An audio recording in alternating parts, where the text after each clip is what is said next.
우리는 올해 열매 맺는 공동체라고 하는 큰 주제를 따라 말씀을 나누고 있습니다. 그렇습니다. 공동체에 열매가 맺히기를 소망합니다. 각자 개인의 신앙생활의 목적은 열매 맺는 삶입니다.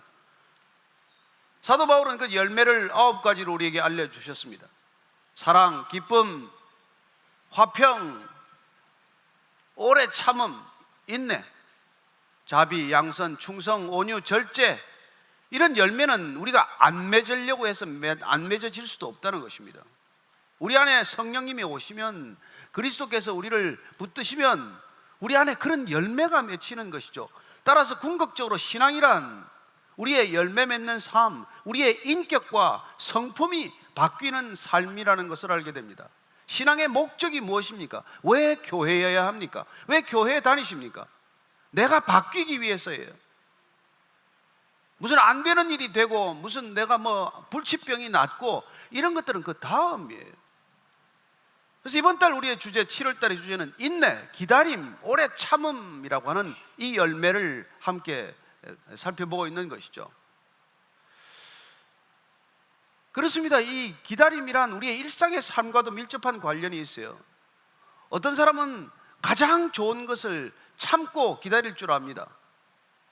그러나 어떤 사람은 기다리지 못해서 결국은 차선의 것을 선택하는 것을 보게 됩니다. 또 다른 사람은 아예 기다리는 것 자체를 혐오하기 때문에 그냥 닥치는 대로 내 눈에 띄는 것을 붙잡고 살아가는 사람들이 있습니다. 그러나 신앙은 여러분, 값싼 것, 하찮은 것, 가치 없는 것을 쥐지 않아요. 가장 가치 있는 것을 그렇게 추구해가는 삶이라는 것입니다. 따라서 신앙인의 삶이란 본질적으로 가치와 불가분입니다. 무엇을 가치 있다고 여기십니까? 어떤 것이 여러분의 삶에 가장 큰 가치를 지니고 있습니까? 우리의 신앙이란 무엇이 가치 있는 것이라고 생각해왔던 과거의 가치관으로부터 지금은 이제 새롭게 이런 것들을 가장 가치 있다고 생각하는 그런 새로운 가치관으로 전환된, 변화된 삶을 사는 것이죠. 예전에는 이게 가치 있었다면 지금은 그게 하찮은 것으로 눈앞에 발견되고, 비록 눈앞에 보이지는 않지만 이런 것들이 가장 가치 있는 삶이라는 것을 결단하고 그것을 추구해가는 그런 삶의 과정, 그걸 신앙인의 과정이라고 말합니다. 따라서 이 신앙은 성경이 말하는 것, 하나님이 말씀해 주신 것, 하나님이 약속으로 주신 것, 이런 것들을 붙들고 사는 삶이죠. 오늘 이 히브리서 기자는 그야말로 복음이라고 하는 것, 복음이 우리에게 약속한 구원, 이 소중한 것들을 눈앞에 펼쳐 보여줘도 붙들지 않고, 그 구원의 밧줄이 눈앞에 내려뜨려져도 그걸 붙들지 않는 안타까운 삶을 얘기해 주고 있는 것이죠. 한번 9절 말씀 다시 한번 읽겠습니다. 시작. 사랑하는 자들아, 우리가 이같이 말하나 너희에게는 이보다 더 좋은 것, 곧 구원에 속한 것이 있음을 확신하노라. 어떤 삶을 사든 우리에게는 가장 소중한 것, 가장 값진 것, 가장 가치 있는 것, 그 구원을 추구하는 삶, 구원에 속한 것을 이렇게 우리가 갈망하는 삶을 산다는 것입니다. 그게 우리 신앙인의 삶이에요. 따라서 이 신앙은 나로부터 시작되지 않습니다. 내가 가치 있다는 것을 추구해가는 것이 아니에요.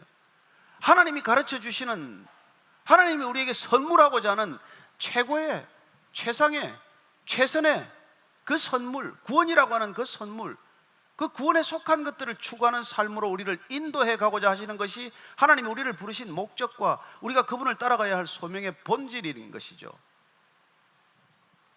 그래서 예수님께서 이 땅에 오셔서 우리의 가치의 우선순위를 바꾸어 주셨기 때문에 그분은 어쩌면 우리에게 혁명적인 인생을 요구하고 계신 것입니다. 무엇이 복입니까? 팔복이란 무엇입니까? 세상이 추구하는 복입니까? 아니지 않습니까? 전혀 다른, 세상 사람들이 어쩌면 피하고자 하는 것을 추구해가는 것을 복된 삶이라고 말씀해 주셨죠. 따라서 그분은 우리의 우선순위를 바꾸는 것을 목표로 하고 있습니다. 저와 여러분들이 살아가는 인생의 우선순위, 뭐가 가장 급한 것입니까? 뭐가 가장 중요한 것입니까? 어떤 일이 가장 먼저입니까? 그렇습니다. 먼저 할 일 먼저 하는 것이 지혜로운 삶이 아니겠습니까? 지혜란 본질적으로 분별력을 말하는 것이죠. 그래서 예수님께서는 첫 설교 산상수훈 설교를 통해서 우리의 그 우선순위를 바꾸는 것을, 바꿔야 한다는 것을 말씀해 주고 계신 것이죠. 한번 마태복음 6장 말씀 한번 다시 보십시다. 6장 31절로 33절까지 말씀 한번 찾으셔서 큰 목소리로 우리가 읽겠습니다. 마태복음 6장 31절에서 33절까지입니다. 같이 읽습니다. 시작. 그러므로 염려하여 이르기를 무엇을 먹을까 무엇을 마실까 무엇을 입을까 하지 말라. 이는 다 이방인들이 구하는 것이라. 너희 하늘 아버지께서 이 모든 것이 너희에게 있어야 할 줄을 아시느니라. 그런즉 너희는 먼저 그의 나라와 그의 의를 구하라. 그리하면 이 모든 것을 너희에게 더하시리라. 의식주를 구하지 말라 그렇게 말씀하지 않습니다. 의식주를 염려하지 말라는 거예요. 그걸 구하지 말고 그건 신경도 쓰지 말아라 그런 얘기가 아니죠. 그걸 가장 먼저 생각하는 것, 그게 우리 일상의 삶이라면은 그 우선순위를 바꿔라. 하나님이 먼저다. 하나님의 나라가 먼저다. 하나님의 뜻이 먼저다. 하나님의 계획이 먼저다. 그 얘기를 계속해서 반복해서 하시는 것이죠. 따라서 예수님께서는 공생애를 시작하시기 전에, 이런 설교를 하시기 전에 그분께서 그 삶의 우선순위가 어떻게 바뀌었는지를 우리에게 보여주시고 공생애를 시작하시는 것이죠. 그분은 40일 금식하셨습니다. 그때 마귀가 유혹하는 것 아닙니까? 돌이 떡이 되게 하라. 사람이 먼저 목숨을 취하라. 먼저 살아야 할 것 아니냐. 뭐가 우선순위라고 사탄은 속삭이는 것입니까? 내가 먹고 사는 것이 먼저라고 얘기해 주는 것이죠. 그러나 예수님께서는 그 일에 동의하지 않습니다. 성전에서 뛰어내리라. 사람들에게 인정받으라. 사람들에게 인기를 얻으라. 사람들의 인정부터 받으라. 아니다. 그분은 그것도 거절하십니다. 하나님이 먼저다. 천하만국의 영광을 다 보여줍니다. 내 제국을 건설하라. 내 나라를 취하라. 아니다. 하나님의 나라, 하나님의 영광이 먼저다. 그렇습니다. 그분께서는 공생애가 어떤 삶이라는 것을 우리에게 말씀해 주고 계십니까? 나의 필요, 나의 의식주, 내가 더 잘 먹고 더 잘 사는 것, 내가 유명해지고 알려지는 것, 그것보다도 더 중요한 가치가 있다는 것을 말씀해 주고 계신 것이죠. 그래서 먼저 하나님의 나라와 그 일을 구할 때 하나님께서는 결코 그 자녀들이 굶주리고 그 자녀들이 정말 인간 이하의 삶을 사는 것을 내버려 두지 않는다는 것을 약속하고 계신 것 아닙니까? 따라서 그분께서는 하나님의 이름을 빙자해서 자기의 성취를 추구하는 인생, 입만 열면 하나님 얘기를 하지만 사실은 자기가 하나님보다 더 중요한 우선순위에 놓여져 있는 삶을 절대로 간과하지 않는다는 것을 말씀해 주고 계신 것이죠. 그래서 마태복음 7장 21절에서 23절까지를 다시 한번 더 읽겠습니다. 마태복음 7장 21절에서 23절까지입니다. 시작. 나더러 주여 주여 하는 자마다 다 천국에 들어갈 것이 아니요 다만 하늘에 계신 내 아버지의 뜻대로 행하는 자라야 들어가리라. 그날에 많은 사람이 나더러 이르되 주여 주여 우리가 주의 이름으로 선지자 노릇하며 주의 이름으로 귀신을 쫓아내며 주의 이름으로 많은 권능을 행하지 아니하였나이까 하리니 그때 내가 그들에게 밝히 말하되 내가 너희를 도무지 알지 못하니 불법을 행하는 자들아 내게서 떠나가라 하리라. 불법을 행하는 자들이라고 예수님께서 명명하십니다.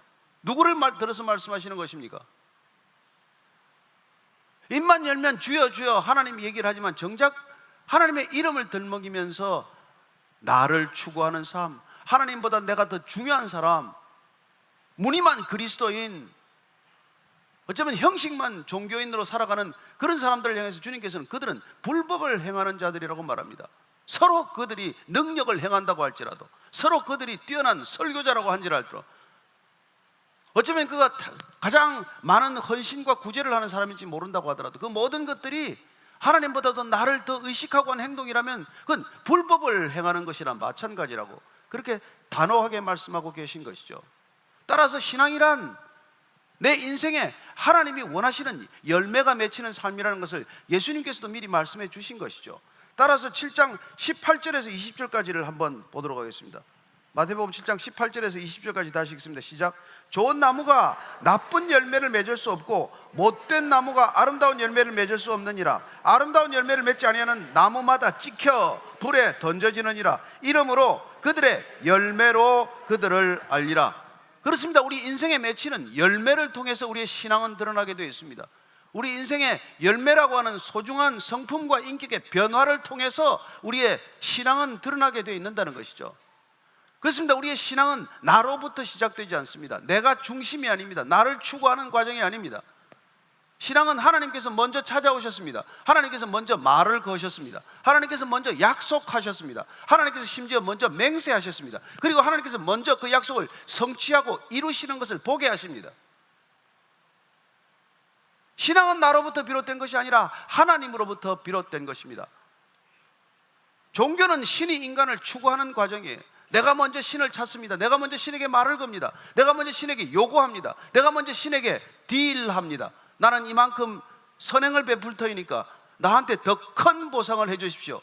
그래야 그는 끊임없이 자기의 마일리지, 자기의 포인트, 자기의 크레딧, 그것이 구원의 조건이라고 생각하며 살아가는 것이죠. 무슨 기쁨이 있습니까?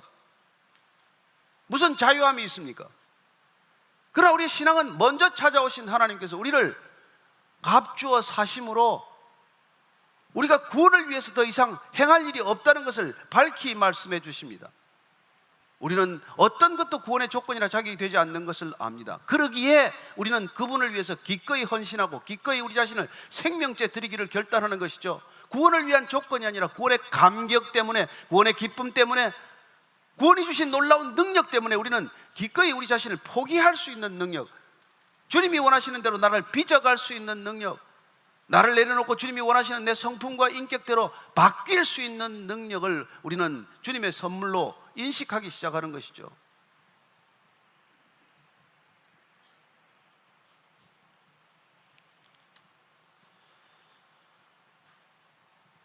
(10절) 말씀 한번 계속해서 읽겠습니다. 시작.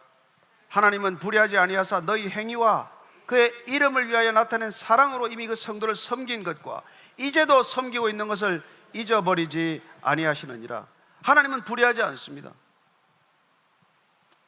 하나님은 우리가 어떤 사랑으로 누군가를 섬기는 것, 그리고 섬기는 것을 절대로 하나님께서는 잊어버리지 않는다고 말씀하십니다. 우리는 쉽게 잊어버리죠. 우리는 남에게 도움 받은 것도 잊어버리고, 내가 누군가에게 베푼 것은 잊지 않지만 누군가 나에게 선대한 것, 선행을 베푼 것, 그런 것들은 쉽게 잊어버리지만 하나님은 결코 잊어버리시는 분이 아니라는 것입니다. 저는 여러분들이 하나님을 위하여 행한 일은 하나님이 결코 기억하신다는 것을 기억하십시오. 우리가 하나님을 위하여 헌신한 시간, 하나님을 위하여 헌신한 우리의 어떤 것들도 하나님께서는 기억하는 바 되실 것입니다. 엘버트 슈바이처 같은 분은 자기 자신을 드러낼 기회가 많은 사람이었습니다. 능력 있는 사람이었어요. 그는 유명한 오르가니스트 주자였고, 그는 의사였고, 그는 철학자였고, 그는 신학자였고, 그 자신의 삶을 어디서든지 드러낼 수 있었지만 그는 그 모든 것들을 뒤로 하고 서부 아프리카 선교를 위해 떠납니다. 그가 그 길을 통해서 걸어갔던 삶의 흔적들은 하나님께서 기억하는 바 되신 것이죠. 짐 엘리어트는 28살 나이에 자신의 사랑하는 아내와 자녀를 뒤로 하고 그는 에콰도르의 아우카 족속이라는 그런 끔찍한 족속을 선택하게 됩니다. 가서 복음 한번 제대로 전했습니까? 아니요. 내리자마자 나흘 만에 아우카 족속의 창끝에 찔려서 죽기만 했습니다. 누가 기억하겠습니까? 아니요. 모두가 그를 기억합니다. 나중에 아우카족 전체가 그리스도인이 됩니다. 그의 삶은 잊혀진 바가 아니라 기억된 바 된 것이죠. 허드슨 테일러나 윌리엄 캐리나 아도니람 저더슨이나 이런 사람들은 안락한 자기 삶을 선택하지 않고 그들은 중국과 인도와 버마를 각기 선택한 것입니다. 그가 그 땅에서 흘린 피나 그 땅에서 뿌린 씨앗들은 하나님이 영원히 기억하신 바 되는 것이죠. 뭐 한국 땅은 그렇지 않습니까? 이 땅에 120년, 130년 전에 왔던 선교사님들은 어떤 선택을 한 것입니까? 북장로교에서 오신 선교사님들은 20대, 30대 그 젊은 나이에 자기의 미래, 자기의 청춘, 자기의 불꽃 같은 열정을 다 이 땅에 와서 단 몇 달 살지도 못하고 그냥 전염병으로 죽은 사람도 있어요. 양화진 선교 묘역에 가보십시오. 한번 가서 그분들이 이 땅에서 어떻게 살았는지를 한번 보십시오. 여러분, 지금이야 비행기 타고 오지만 그때는 태평양을 배로 건너오지 않았습니까? 무슨 희망이 있다고 이 땅에 왔습니까? 그러나 그가 사랑으로 섬긴 것, 사랑으로 수고한 것, 믿음으로 걸어갔던 길, 그게 아무리 짧은 시간이라고 할지라도 그가 인내하면서 길었던 그 길은 하나님이 기억하신 바 되었고, 지금 이 땅에 우리도 기억하는 삶이 된 것이죠. 여러분, 복음은 그렇게 전해졌습니다. 믿음의 행진은 그렇게 인내하는 사람들에 의해서 고통스럽고 힘들고 어려운 고난들을 끝까지 견뎌낸 사람들의 발자취 아니겠어요? 11절 12절 말씀 읽습니다. 시작. 우리가 간절히 원하는 것은 너희 각 사람이 동일한 부지런함을 나타내어 끝까지 소망의 풍성함에 이르러 게으르지 아니하고 믿음과 오래 참음으로 말미암아 약속들을 기업으로 받는 자들을 본받는 자 되게 하려는 것이니라. 왜 우리는 인내하면서 살아가야 합니까? 왜 믿음은 이토록 인내를 요구합니까? 왜 믿음은 동전 넣으면 나오는 자판기처럼 작동하지 않습니까? 우리가 기도 제목을 써서 넣으면 금방 응답이 되고, 우리가 하나님께 아뢰드리면 즉각 물건이 쏟아지듯 그렇게 나오는 자판기처럼 작동하지 않는 것입니까? 왜 믿음은 수학 공식처럼 그렇게 풀리지 않는 것입니까? 모든 사람들이 동일하게 기도하면 모든 결과가 나오면 얼마나 좋겠습니까? 그러나 그런 수학 공식처럼 작동하는 법은 없습니다. 각 사람이 동일한 기도를 드렸을지라도 하나님께서는 그 사람의 성품과 인격에 따라서, 그 사람의 인내의 정도에 따라서 각자에게 허락하시는 시간이 다르고 기다려야 할 시간이 다르다는 것을 알게 됩니다. 왜 그런 하나님은 선택을 하시고 왜 그런 결정을 하시는 것입니까? 우리는 왜 믿음을 가면서도 어떤 사람들은 일평생 기도한 기도가 생전에 응답되지 않는 것을 목격합니다. 그럼에도 불구하고 우리는 왜 인내해야 합니까? 우리의 인내는 어떤 의미가 있고 어떤 가치가 있는 것입니까? 그렇습니다. 하나님의 약속과 관련이 있는 것이죠. 하나님의 언약과 관련이 있는 것입니다. 우리의 신앙은 나로부터 시작되지 않는다고 말씀드렸습니다. 그렇다면 신앙, 우리가 바른 신앙, 올바른 신앙, 그 신앙은 어디서 비롯된 것입니까? 그렇죠. 하나님이 먼저 말씀하시고 먼저 약속하신 하나님의 언약으로부터 시작된 것입니다. 그래서 이 하나님의 언약을 여러분들이 붙들지 않았다면 아무 신앙이 없는 거예요. 여러분이 어떤 믿음, 어떤 확신을 가지고 있다고 할지라도 그건 하나님이 말씀하시는 믿음과는 거리가 있는 것입니다. 여러분들은 올해 무슨 말씀을 붙드셨습니까? 성경을 처음부터 수십 번을 읽었다고 한들 하나님이 여러분 개인에게 약속하신 그 약속을 언약으로 받은 말씀은 무슨 말씀입니까? 그 말씀이 없다면 그 말씀이 이루어지는 것을 볼 기회가 없겠죠. 성경을 통째로 읽었다고 하더라도, 통째로 암송한다고 할지라도 여러분 그 성경이 나하고 무슨 상관이 있습니까? 하나님은 저와 여러분에게 말씀하기를 원하시고 저와 여러분에게 소명을 주시기를 원하시고 확인하시기를 원하십니다. 여러분들이 이 말씀을 하나님의 말씀으로 받을 때, 하나님의 언약과 약속으로 받을 때 그 약속은 여러분에게 놀라운 능력과 소망의 말씀이 될 것입니다. 그러나 개인적으로 그런 소망이 없다면 이 성경은 지식과 다를 바가 뭐가 있겠습니까? 우리가 간절히 원하는 것은 끝까지 소망을 품고 인내하는 것입니다. 세상 사람들도 인내심이 탁월한 사람들이 많습니다. 참을 인자 세시면 살인을 면한다고 죽을 힘을 다해서 참는 사람들이 있어요. 원수를 갚을 때까지 죽도록 참는 사람들이 있습니다. 여자들은 아무리 사고 싶어도 세일이 될 때까지 참습니다. 우리가 그런 인내를 말하는 게 아니잖아요. 우리의 인내는 무엇입니까? 하나님의 약속과 관련이 있다는 것입니다. 하나님이 약속하셨고 그 약속을 붙들었을 때 그 약속이 이루어지기를 기다리는 것이죠. 따라서 우리의 인내는 하나님의 약속의 두 가지 속성과 관련이 있는 것입니다. 먼저는 하나님의 약속은 하나님이 먼저 일방적으로 우리에게 하나님의 능력으로 주신 말씀이라고 하는 것입니다. 아브라함에게 찾아오셔서 하나님께서 일방적으로 아브라함에게 약속하십니다. 갈대우를 떠나라, 내가 내게 지시할 땅으로 가라. 그러면 내가 너에게 너를 이름을 창대하게 할 것이고 내 자손을 바다의 모래처럼 맑게 할 것이고 너를 저주하는 자를 내가 저주하고 너를 축복하는 자를 축복할 것이다. 일방적으로 선언하십니다. 약속하십니다. 그렇습니다. 아브라함의 무슨 크레딧 때문에, 마일리지 때문에, 포인트 때문에 약속하신 것이 아니라는 것입니다. 모든 종교는 내 크레딧과 관련이 있겠지만은 그러나 우리의 복음은 그렇지 않습니다. 하나님이 먼저 오셔서 약속하셨습니다. 그 약속을 붙들 때 놀랍게도 하나님께서는 그 약속을 붙드는 것을 의롭다고 하시고 그 약속이 우리를 통해서 이루어지는 것을 하나님은 기쁨으로 우리에게 허락하시는 것입니다. 저와 여러분들이 이 마지막 시대를 살아가는 데는 지극한 인내가 필요할 것입니다. 그러나 우리가 만약 말씀이 없다면, 하나님의 약속이 없다면 우리가 무슨 힘으로 끝까지 인내할 수 있겠습니까? 무슨 소망을 가지고 인내할 수 있겠습니까? 하나님께서는 반드시 먼저 약속하시는 분이라는 것, 그리고 그 약속을 반드시 이룬다는 것, 그걸 우리가 믿는 것이죠. 따라서 우리의 믿음은 하나님을 아는 데서 비롯되는 것이고 하나님의 말씀을 받음으로 비롯되는 것이고 그 말씀이 우리를 통해서 이루어진다는 믿음 때문에 우리는 끝까지 완주할 수 있는 사람이 되는 것이죠. 달려갈 길을 다 달려가셔야 하지 않겠습니까? 주님 앞에 선 날까지 변함없는 걸음으로 끝까지 완주하셔야 되지 않겠습니까? 그러려면 우리의 기다림은 약속과 불가분이라는 것입니다. 저와 여러분, 올해 2019년에 이 기다림은 말씀의 기다림이 되기를 축복합니다.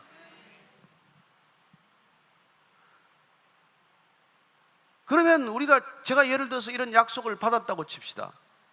어떤 친구가 내가 꼭 갖고 싶은 책을 한 권 제게 줄 것이라고 약속해서 그 친구와 만나기를 약속했습니다. 그 책을 넘겨받기로 약속을 했어요. 약속을 받았습니다. 그러나 제가 그 약속을 까마득히 잊어버렸어요. 그래서 그 책을 그냥 못 받게 되었습니다. 약속은 받았지만은 내가 그 약속을 기억하고 그 약속 날까지 그 약속을 신실하게 지키기 위해서 내가 애를 쓰고, 그리고 어떻게 그 약속 장소에 갈 것인지, 가서 내가 타다를 타고 갈 건지 버스를 타고 갈 건지, 그런 걸 생각하면서 끊임없이 그 책을 갈망했더라면 그 책은 내게 수중에 들어와서 내가 책을 읽는 기쁨, 내가 책을 깨닫는 기쁨, 그리고 내가 그 책을 깨달음대로 살아가고자 하는 놀라운 삶의 변화, 이런 것들이 선물로 주어지겠지만 내가 그 약속을 까마득히 잊어버림으로써 나는 모든 것을 잃어버리게 되는 것입니다. 약속은 받았으나 그 약속을 부지런함으로, 신실함으로, 성실함으로 그 약속을 붙들지 않는다면 그 약속은 잃어버린 약속이 되는 것이죠. 저는 하나님께서 우리에게 주신 약속을 여러분들이 신실하고 끈기 있게 그리고 성실하게 그 약속을 내 약속으로 만들 수 있게 되기를 바랍니다. 그럴 때 우리는 약속을 받은 동시에 약속을 얻는 존재가 된다는 것입니다. 자칫하면 우리는 약속을 받았으면서도 불구하고 그 약속을 놓치는 사람이 될 수 있다는 것입니다. 내가 까마득히 약속을 놓쳐버리면, 잊어버리면 나는 그 책을 받을 기회, 읽을 기회, 누릴 기회, 변할 기회를 다 잃어버리는 것이죠. 저와 여러분들이 꼭 하나님의 약속을 받을 때 그 약속이 여러분이 통해서 이루어진다는 믿음과 함께 그 약속에 성실할 수 있게 되기를 바랍니다. 어떤 약속인지를 기억해야 합니다. 약속의 내용을 날마다 기억해야 합니다. 그 약속을 날마다 여러분들이 머릿속에 상기시켜야 합니다. 그리고 그 약속에 합당한 삶을 살아내셔야 합니다. 그럴 때 그 약속 가운데서 여러분들은 하나님의 능력이 나타나는 것을 경험하게 될 것입니다. 이게 우리 신앙하는 삶의 묘미 아니겠어요? 신앙하는 삶의 능력 아니겠습니까? 그래서 신앙인들은 게으를 수 없습니다. 그 약속을 기억하는 것만으로도 게으를 수 없어요. 그 소망을 품는 것만으로도 게으를 수 없습니다. 그분의 사랑 안에서 우리가 거하는 것만으로도 우리는 더 이상 게으른 존재가 될 수 없다는 것이죠. 저는 여러분들이 하나님의 사람들이기 때문에 늘 신실하고 성실하고 변함없게 되기를 축복합니다. 그래서 여러분들을 보면 하나님이 보이고 하나님이 들리는 사람이 되기를 축복합니다. 아, 저 사람은 하나님의 사람이구나. 저 사람은 하나님 믿는 사람이 분명하구나. 하나님은 그런 방법으로 복음이 전해지도록 우리를 부르신 것 아닙니까? 그래야 우리가 그 약속이 이루어질 때까지 신실하게 살아가는 모습, 우리가 그 약속을 붙들고 끝까지 완주하는, 인내하는 모습, 그 인내하는 삶의 과정이 응답받는 것을 통해서 하나님을 모르는 사람, 하나님을 믿지 않는 사람들도 하나님을 알아가는 것이 하나님이 구원의 역사를 써내려가는 방법 아니겠어요? 그렇다면 저와 여러분들은 하나님이 먼저 부르신 존재이고, 그런 면에서 우리는 하나님의 모델로 선발된 사람 아닙니까? 우리의 걸어가는 삶의 방식이 마치 패션쇼의 모델처럼 우리가 어떻게 살아가는지에 따라서 하나님이 어떤 모습으로 비치게 될 것인지를 우리가 드러낸다는 점에서 우리는 하나님의 모델인 것이죠. 그렇다면 교회는 무엇입니까? 모델들이 모여 사니까 모델하우스죠. 그렇지 않습니까? 모델하우스에 가면은 우리 약속이 이루어지면 어떤 삶이 펼쳐질 것이라는 것이 그 안에 고스란히 재현되어 있는 것이죠. 구현되어 있는 것 아닙니까? 따라서 우리는 그 모델하우스에 가서 저 집에 내가 살 것인지 아닐지를 결정하게 됩니다. 따라서 이 땅에 모델하우스로 주신 교회가 어떤 모습인지에 따라서 이곳에 오는 사람들은 내가 이 집에 살아볼 건지 말 건지를 결정할 것입니다. 이런 데서 나는 살고 싶지 않다, 이런 모델이라면 난 천국도 관심이 없다, 이렇게 되는 책임은 누구한테 있는 것입니까? 우리가 어떤 표정, 어떤 얼굴, 어떤 몸짓, 어떤 행동과 어떤 것 사고로, 어떤 가치관으로 살아가는지에 따라서 결정이 되겠죠.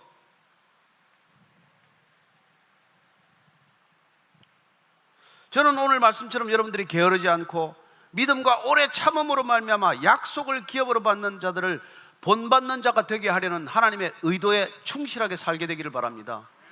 하나님은 이런 의도로 우리를 부르셨다는 것입니다. 이런 이유로 우리를 인내하게 하신다는 것입니다. 욥의 인내, 다니엘의 인내, 느헤미야의 인내, 믿음의 사람들은 전부 인내했습니다. 어느 누구도 약속을 받을 때까지 인내하지 않은 사람들은 없습니다. 따라서 여러분들 금방 응답이 되지 않는다고 해서 낙심하지 마십시오. 선한 일을 하다가 낙심하지 마십시오. 믿음의 길을 가다가 낙심하지 마십시오. 우리는 끝까지 하나님을 신뢰하고 걸어갈 때 하나님께서는 반드시 우리의 인내를 통해서 그분의 약속을 이루어 가시는 것을 이 세상이 맛보아 알게 하실 것이기 때문입니다. 13절부터 15절까지를 읽습니다. 시작. 하나님이 아브라함에게 약속하실 때 가리켜 맹세할 자가 자기보다 더 큰 이가 없으므로 자기를 가리켜 맹세하여 이르시되 내가 반드시 너에게 복주고 복주며 너를 번성하게 하고 번성하게 하리라 하셨더니 그가 이같이 오래 참아 약속을 받았느니라. 그렇습니다. 약속을 받았다라고 하는 말은 하나님이 약속하신 것을 내 삶을 통해서 성취되는 것, 이루어지는 것을 경험하고 목격하고 체험했다는 뜻이죠. 그게 약속을 받는 것 아닙니까? 약속을 얻은 것 아니겠어요? 약속을 누리는 삶 아닙니까? 그러니 하나님께서 우리에게 주시고자 하는 가장 소중한 선물, 우리는 뭐 돈이나 권력이나 인격이나 명예나 이 모든 것들을 원할지 모르지만 하나님이 주시고자 하는 가장 값진 선물, 그 구원의 선물, 그 구원을 우리가 끝까지 붙들고 누리기 위해서는 인내하는 삶을 살기로 주님께서는 우리를 인도하고 계시고, 그 구원이 우리를 통해서 이루어지는 것을 보게 하심으로 구원이 확장되어 가는 것을 하나님께서는 뜻하고 계획하고 계신 것이죠. 그 일을 아브라함으로부터 시작하셨다는 것입니다. 아브라함 한 사람으로부터 이 일을 시작하셨다는 거예요. 아브라함을 찾아오셨습니다. 약속하셨습니다. 그리고 맹세하셨습니다. 하나님이 무슨 맹세가 필요합니까? 그러나 하나님은 우리 인간에게 찾아오셔서 인간이 이해할 수 있는 언어로 말씀하시고 인간이 이해할 수 있는 사회 관습을 통해서도 약속을 해 주시는 분이라는 것이죠. 아브라함이 그 약속을 다 지켰습니까?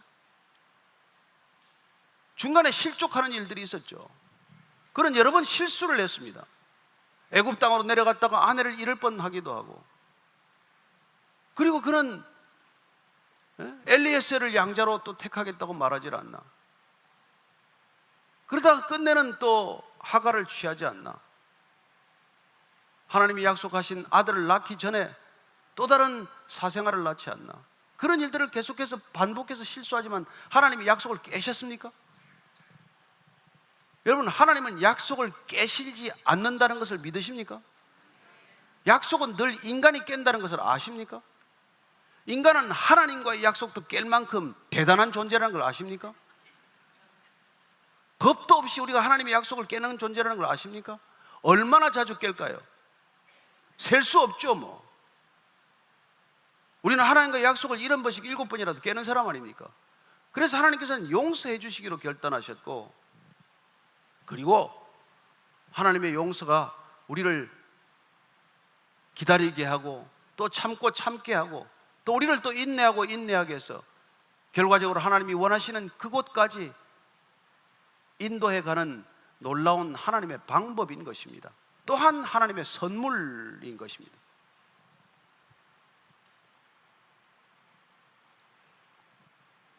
하나님께서 아브라함에게 너에게 복을 주고 또 복을 주고 너를 번성하게 하고 또 번성하게 하리라고 하셨는데, 이것을 받는 방법은 아브라함이 오래 참아서, 오래 견딤으로써 하나님이 신실하다는 것을 믿고 계속해서 끝까지 붙들었을 때 그 약속이 이루어지는 것을 보았다는 것입니다. 아브라함에게는 몇 년이 걸렸습니까? 25년 걸리지 않았습니까? 75세 때 받은 약속이 100세 때 이루어지는 것을 본 것이죠. 저는 여러분들이 어떤 약속이건 25년이 아직 안 됐으면 더 기다려 보시게 되기를 바랍니다.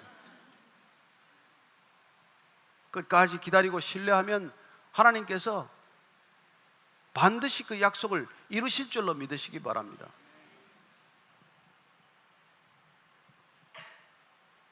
그 얘기를 계속해서 지금 써내려가고 있는 것이죠. 16절부터 18절까지를 읽습니다. 시작. 사람들은 자기보다 더 큰 자를 가리켜 맹세하나니 맹세는 그들이 다투는 모든 일의 최후 확정이니라. 하나님은 약속을 기업으로 받는 자들에게 그 뜻이 변하지 아니함을 충분히 나타내시려고 그 일을 맹세로 보정하셨나니, 이는 하나님이 거짓말을 하실 수 없는 이 두 가지 변하지 못할 사실로 말미암아 앞에 있는 소망을 얻으려고 피난처를 찾은 우리에게 큰 안위를 받게 하려 하심이라. 하나님은 약속을 받는 사람들에게 약속을 이루십니다. 하나님은 언약을 내 것으로 붙드는 사람들에게 그 언약을 이루십니다. 그리고 하나님께서는 맹세할 필요가 없지만 우리를 더욱더 소망의 길로 인도하기 위해서 맹세까지 해 주셨습니다. 하나님은 절대로 약속을 깨실 수 없는 분이지만 그럼에도 불구하고 맹세까지 더 하심으로 해서 우리가 끝까지 하나님을 붙들 수 있도록 우리를 격려하시고 붙들어 주시고 우리를 끝까지 더 나은 소망으로 인내할 수 있도록 우리를 돕는 것입니다. 그런 면에서 하나님은 소망을 통해서 우리를 인내하게 하십니다. 우리를 사랑하시되 끝까지 사랑하심으로 우리가 인내하게 하십니다. 그러므로 그 인내조차도 우리의 힘과 우리의 능력이 아니라는 것을 알게 됩니다. 우리가 인내할 수 있는 것, 우리가 기다릴 수 있는 것, 그건 근본적으로 하나님으로부터 비롯된 것이라는 것을 깨닫게 됩니다. 따라서 우리의 인내는 자랑할 만한 것도 아닙니다. 나는 오래 참았습니다. 나는 오래 견뎠습니다. 하나님이 견디게 하신 것입니다. 하나님이 힘을 주시지 않았다면 우리는 견딜 능력이 없는 사람들입니다. 우리는 3-4번도 못 참습니다. 저도 예수 믿지 않을 때는 참을성이 전혀 없는 사람입니다. 도저히 못 참습니다. 그러나 예수님 때문에, 그분의 말씀 때문에, 그분의 언약 때문에 참고 또 참는 것이죠. 제가 여러분을 얼마나 참는지 아십니까? 그렇게 성경 읽으라 그래도 성경 읽으라 해도 일독 안 하는 사람 여기 많죠? 성경 통독반에 들어가서 성경 읽으라고 해도 저분들 한 40몇 프로가 아직 안 들어왔어요. 성경 안 읽습니다. 성경 안 오면 이 교회 오지 말라 그래도 옵니다. 무별로 흩어져서 예배드리래도 무별 예배 또는 다른 교회 갑니다. 그래도 주님께서 참고 또 참고 기다리고 또 기다리고 인내하고 또 인내하셔서 우리를 구원하셨듯이 우리도 또한 주님께서 인내하시는 그 성품이 우리에게 고스란히 왔을 때 우리가 누군가를 인내하고 또 인내하고 참고 또 참고 견디고 또 견디는 사람이 될 줄로 믿으십시오. 여러분, 그리스도인들은 그런 포용력을 가지고 있다는 것입니다. 속이 좁은 사람들이 아니라는 것이죠. 인내할 줄 안다는 것은 사람을 인내하는 것과도 불가분입니다. 저는 오늘날 그리스도인들이 이웃을 다 잃어버렸어요.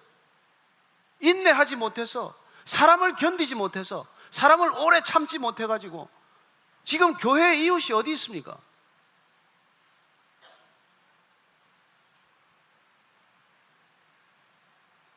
우리는 우리의 이웃을 찾지만은 예수님께서는 너는 누구의 이웃이 되어야 할 것인지를 우리에게 가르쳐 주신 분이십니다. 따라서 우리가 하나님의 이 성품, 오래 참는 성품, 인내하는 성품, 이게 우리 안에서 열매로 맺어질 때 우리는 그분이 그리스도를 모른다고 할지라도, 그분이 우리가 전혀 다른 인생관을 가지고 있다고 할지라도 그분을 견디고 참을 수 있는 사람 되지 않겠습니까? 그 사람을 견디고 견디다가 그 사람이 어느 날 복음에 덜컥 이렇게 따라오는 일이 생기지 않습니까? 그래서 어느 날 그 사람이 갑자기 성경에 관심을 가집니다. 어느 날 갑자기 예배를 드리다가 눈물을 쏟기 시작합니다. 어떻게 그런 일이 있을 수 있어요? 정말 이 세상에 교회 온 순서를 따지더라도 절대로 교회 오지 않을 사람, 온다고 하더라도 인생의 제일 마지막 끝에 올 사람이 이 자리에 앉아서 눈물을 흘리는 것을 보지 않습니까? 무슨 일이 일어난 것입니까? 그렇습니다. 인내하고 인내한 결과죠. 기다려주고 또 기다려준 결과 아닙니까?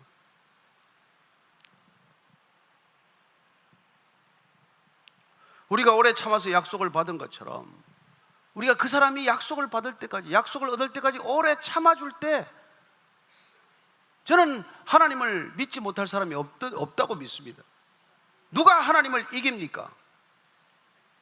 누가 하나님을 이길 수 있겠습니까? 그분을 이길 수 있는 사람은 없습니다.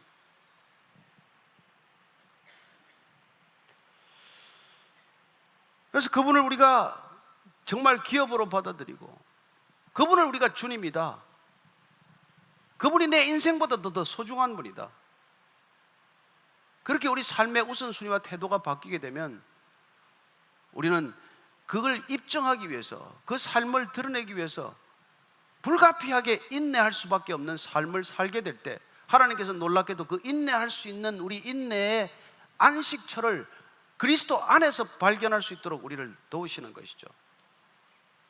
그래서 우리는 인내하면서도 주먹을 불 던지고 이를 악물고 하는 인내가 아니라는 것입니다. 그리스도 안에서 관용하고 기뻐하고 온유한 인내가 시작이 되는 것이죠. 하나님을 모르는 사람들의 그런 인내와는 전혀 다른 모습을 보이게 되는 것이죠. 저는 여러분들이 소망 가운데 인내할 수 있게 되기를 바랍니다. 여러분들은 누군가를 사랑하기 때문에 인내할 수 있게 되기를 바랍니다. 세상은 미워하기 때문에 복수가 아플 때까지 인내합니다. 그 사람을 단숨에 처치하기 위해서 등 뒤에서 칼을 꽂을 때까지 인내하는 사람들이 있어요. 배신할 때까지 인내하는 사람이 있습니다. 우리의 인내는 그런 인내가 아니라는 것이죠. 주님이 주시는 소망 안에서 주님을 바라보면서 하나님의 나라를 소망하면서 그러면서 또 인내하고 인내하며 한 걸음 한 걸음 주님과 함께 동행하는 그런 오래 참는 삶을 사는 것이죠. 그런 소망이 없다면 여러분 우리는 가장 비참한 사람들입니다. 사도 바울이 그걸 깨닫고 우리에게 얘기해 주고 있습니다. 만약 당신들이 이 세상에 그런 소망, 그걸 갖지 않고 인내하고 있다면 불쌍한 인내다, 아무짝에 쓸모없는 인내다. 고린도후서 한번 찾아보십시다. 고린도서 15장 19절 말씀입니다. 고린도서 15장 19절 찾으셨으면 같이 한 목소리 읽겠습니다. 시작. 만일 고린도전서 15장 19절, 제가 뭐라고 말했죠? 잘 알아들을 줄로 믿습니다. 고린도전서 15장 19절 말씀 한 목소리로 같이 읽습니다. 시작. 만일 그리스도 안에서 우리가 바라는 것이 다만 이 세상의 삶뿐이면 모든 사람 가운데 우리가 더욱 불쌍한 자이리라. 예수 믿고 예수 안 믿는 사람보다 더 불쌍하게 살 수 있다는 것입니다. 제대로 안 믿으면, 제대로 못 믿으면 우리 예수 안 믿는 사람보다 훨씬 불쌍한 존재, 가장 비참한 존재가 될 수 있다는 말이죠. 우리가 붙들어야 할 것 제대로 붙들지 않고 세상 사람들이 붙드는 것, 그걸 못 붙들어서 우리가 안달 한다면은 그럼 우리는 더 불쌍한 사람이 된다는 거예요. 사실 그렇지 않습니까? 무슨 여러분들이 예수 믿고 나서 뭐 더 쉽게 할 수 있는 일들이 어디 있습니까? 술을 한 잔 마음대로 먹을 수가 있습니까? 노름판에 마음대로 갈 수가 있습니까? 무슨 주일날 골프를 마음대로 할 수 있습니까? 하고 나면은 꼭 뒤에 뭐가 끌려 있는 것 같고. 그러니까 우리가 만약에 정말 소망 안에서 인내하지 못하고 마지 못해서 남의 눈치 때문에 집사가 되고 장로가 되었기 때문에, 그래서 그런 길을 어거지로 우리가 인내하고 견딘다면은 그건 여러분 안 믿는 사람보다 훨씬 불쌍한 사람이 된다는 거예요. 저는 여러분들이 소망이 있기 때문에 인내할 수 있게 되기를 바랍니다. 기쁘기 때문에 이 예배 자리에 달려오게 되기를 바랍니다. 저는 여러분들이 예배 자리가 사모하기를 원하고, 그리고 예배에 달려가는 걸음이 정말 춤을 추듯 기쁜 걸음이 되기를 원하고, 그래서 믿음 안에서 만난 형제 자매 얼굴 보는 것만으로도 세상에 비교할 수 없는 기쁨을 맛보는 그런 그리스도인들이 되기를 축복합니다. 그래서 우리가 무별 예배를 드리는 것은 그런 기쁨을 흘려보내기 위해서, 그리스도를 모르는 사람, 하나님을 아버지라고 부를 수 없는 사람, 그런 사람들과 같이 우리가 시간을 보낼 때 그들에게도 하나님의 마음이 전해지고 하나님의 뜻이 전해지고, 그리하여 그들 가운데도 물이 바다를 덮음같이 하나님을 아는 지식이 편만하게 두루 흘러 넘치기를 바라는 마음 때문에 올해 우리가 이렇게 힘겹고 어려운 뭇별 예배, 시선 예배, 이런 예배를 지금 하고 있는 것이죠. 저는 이 모든 것들이 여러분의 기쁨으로 감당하는 일이 되기를 원합니다. 다른 교회 교인들보다 더 불쌍한 교인 되지 마십시오. 주일 성수하는 교회보다도 더 불쌍한 교인들 되지 마십시오.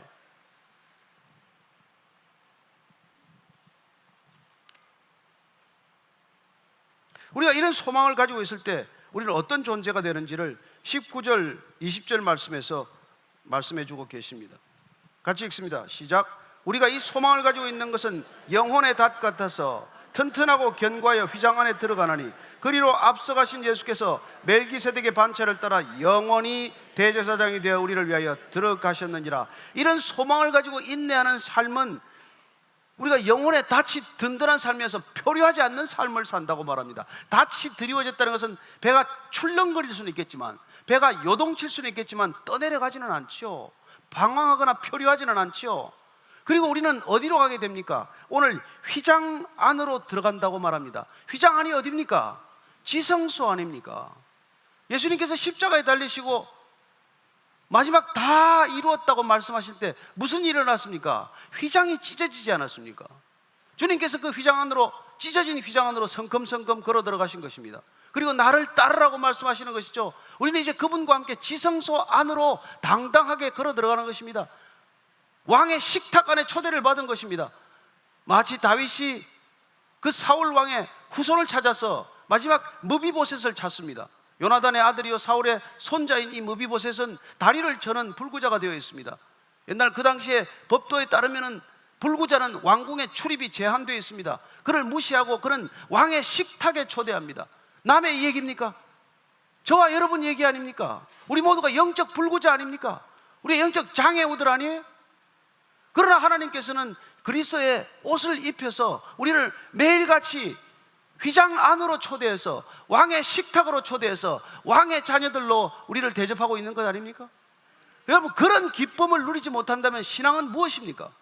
그런 자유함을 맛보지 못한다면 신앙은 무엇 때문입니까?